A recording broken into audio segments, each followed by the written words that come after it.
Tunga yang angga. Pawam ne bro. Pawam. Siya. Oh ya le dam thalasi. As kalan hawrani. Let's mix up the prawn. Si pawam aguman. Pa samnya sai lekhai yo ba silage.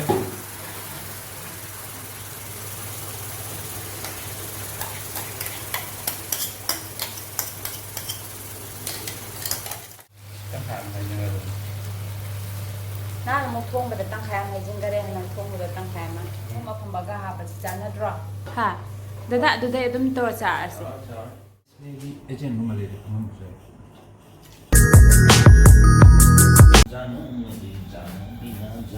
Dada gi sima su brown thong doi kwa. Brown thong bai makhan makhan ne koi dada na toi si brown da para koi da se expert oi le mong ni. Kai kai dada na hap to yon abi sina tilo. Si prawn sina Cây cầu đôi masti hai rồi. Thôi jadi kayak gini dah.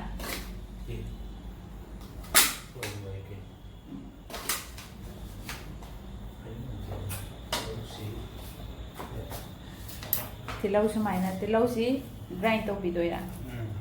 Okay. Kita ngam tahu rasa saya. Jira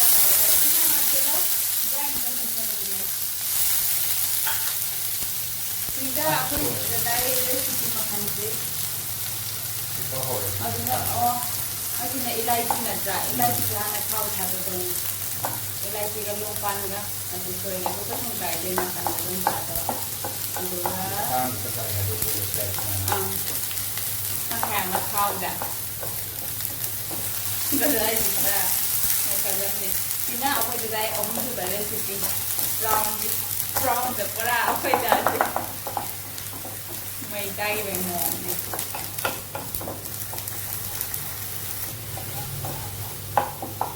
Adaga matanda sanam asuba.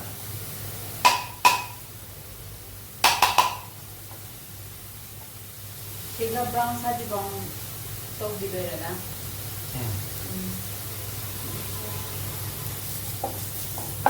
Baru atik pesuapin jare.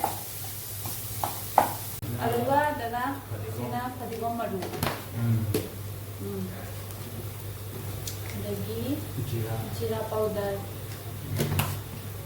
Yang terkait.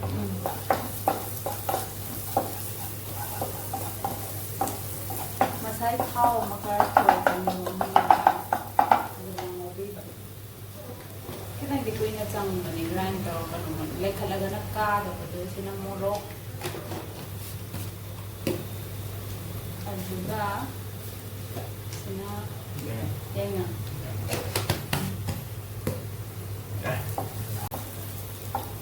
juga hujik na ngasai dadana kai megot pili sa tunga yang angga Pawam ne bro. pawam ni di makayang orang ni makuko kai di kola yang macam tu ni mau bini kita Sure. Makan tu bang good. Okay.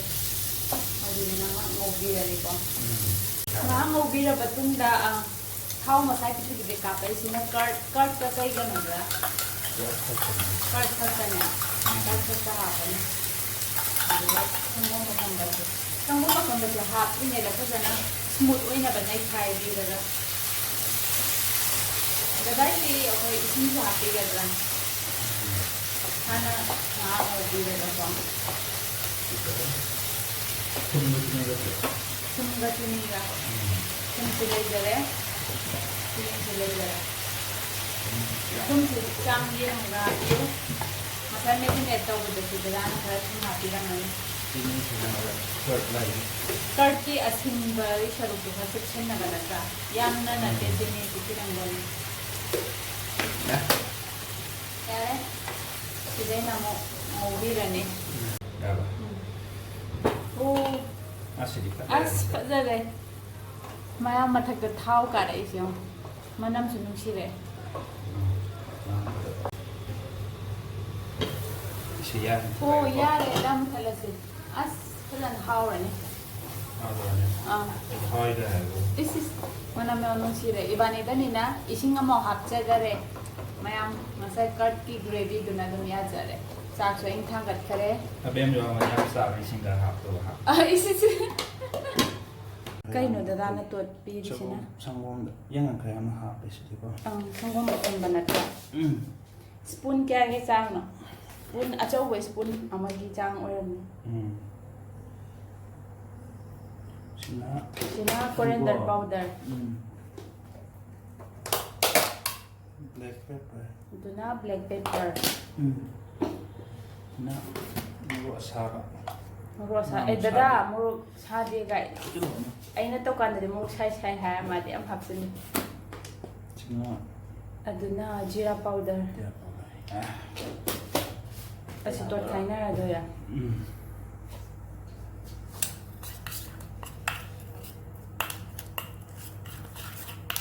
Da kai thung doi na si. This is brown coconut milk. Coconut milk ka.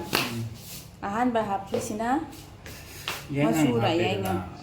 daga sampa sumjila. Sampra sumjin do ya. Maruta ini kita semua tahu. Ai cha jum mai na dro sumbira ti pa. Ya. Ini oleh brown. Na anje khuau do. Da maruam pai jingare. Ya, right kharap droi hau doi. Is thum. Orange happy do ra. Happy doi. I know. Sito re. Long sheet. Let's mix up the brown. Sipawa maguman. Pa samyang khaige. Kilo. Ran house kisi horen gravy gi siam do gi grind do de ba de ane ka ko ti ni ko. Tilaw na. Karibu mo ko ba? Sabi mo sila dai de sabi mo sa magtali.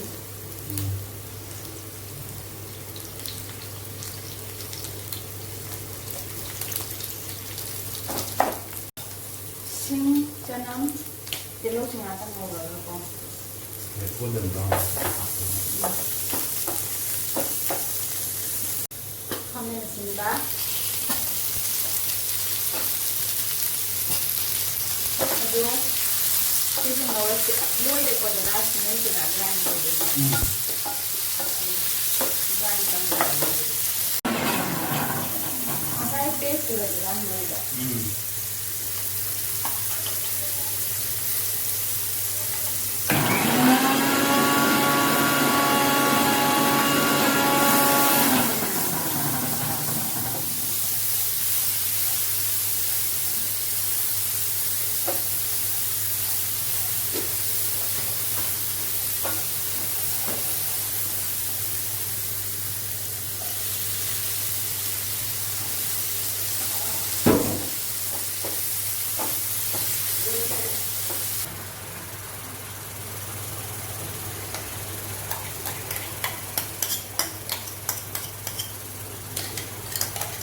Lớp cuốn điện sẽ học đi với người này à?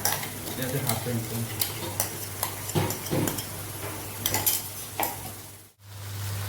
Nah, sini HP. Kayak dalam mamai doon ta uktir. Coconut milk. Coconut milk. Kiam nong hap tu sudah dah itu. Yang kan hanya itu. Nah, mau thong berdatang kaya ngajin kare nang thong berdatang kaya mah. Dada na luwan na ka thong nga engon da recipe si hai do ta dang tawre do ka. Yom hawi nang kaya mo sadri ka taroga. Mana mama na bada mo share tawre do kan ay na do na tahaw ba ni mana coconut milk thapay oy dera me.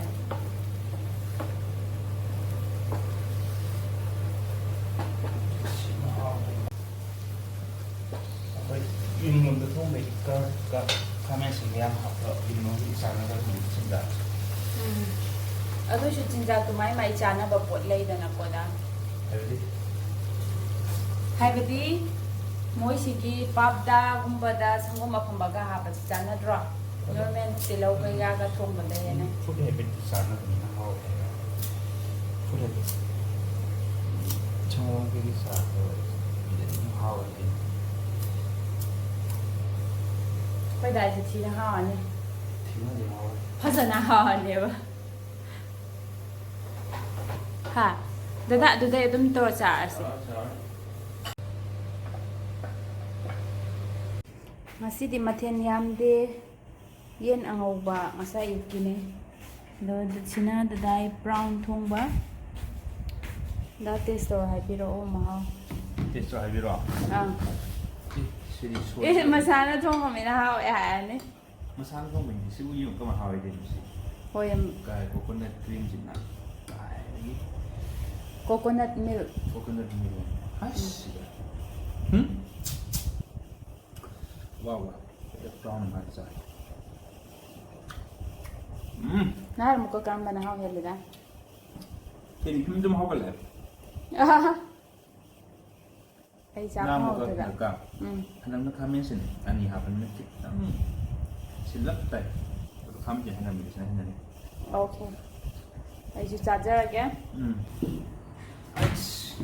bây giờ không mình đã thấy được gì rồi con cái tấm chăn thì có đó là nó là cái mấy em sợ em đi hay đồ xí thì sợ em học xem sao sẽ quay ra được nhưng mà em làm nông thôn ngoài xã với món bị lâu vậy anh đi mổ tự hỏi anh thì bị lâu của chị là ba mẹ thật ra là bị lâu ba bị này trong thôn ngoài xã thì không chịu bị lâu anh thì luôn là hỏi anh bị sao đi đến ba mình nữa nhưng mà cả ba mình phải ăn hao đấy dùng lòng tập không mà ra cô có nhận mình không biết có sự được phong giờ lấy đây mình là phòng đẹp không mà cái gì mẹ trai rồi Nestle đi agent không mà lấy được không được Nestle rồi cái đấy na mà Mumbai để lên cái đấy nào mà lấy cái bát ôn nó cream này ice cream sao vậy mà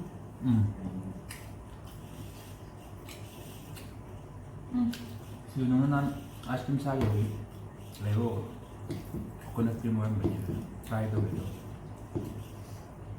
whipping cream này năn gì vậy rồi dần hao này bây giờ ra chỉ khởi cái em đi hay vậy giờ ra nó thùng ta để mặt thiên sẽ mất khởi tăng anh sợ anh thùng mà để mặt thiên nào mất khởi tăng sang mặt thiên anh nhiều hôm xuân đi cái nó có mai xả bên nó cái hay ra những ngủ lấy gì những ngủ mà tại sao phải cho bộ ở đây mặt thiên nào mất khởi tăng quên mình đó liềm rồi liềm dê rồi nè anh nó thùng mà nó hao nên phải phải lọc cho nên cái này cái hay rồi nè thì sai cũng rất bị tài nhưng mà giá này thằng ăn nguyên là mình đó khi đồng tuổi phải đến năm bật rồi đấy mua vào thì dễ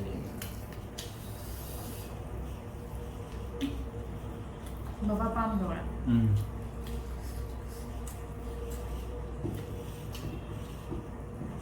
가진 제품 동안 저는 저 nhưng mà chỉ khai sinh packet kia để không nhiều bạn frozen 진짜 저는 거의 커피 먹자 가진 거는 막 그렇고 나오라가는 그나마 먹자 육리 그나마 있어 심한 거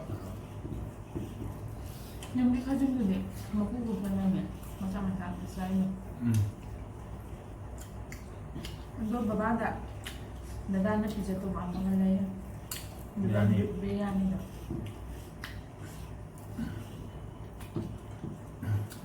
anh biết không thì bây giờ hiện rồi local cái tạp là hao rồi tập nó thùng tập nó mày mày đó là không ô mà thằng mà tao ấy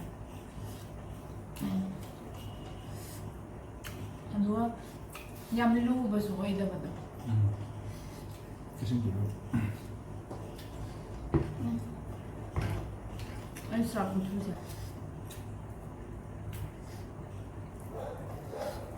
smell lôi bằng lôi xả đấy không ấy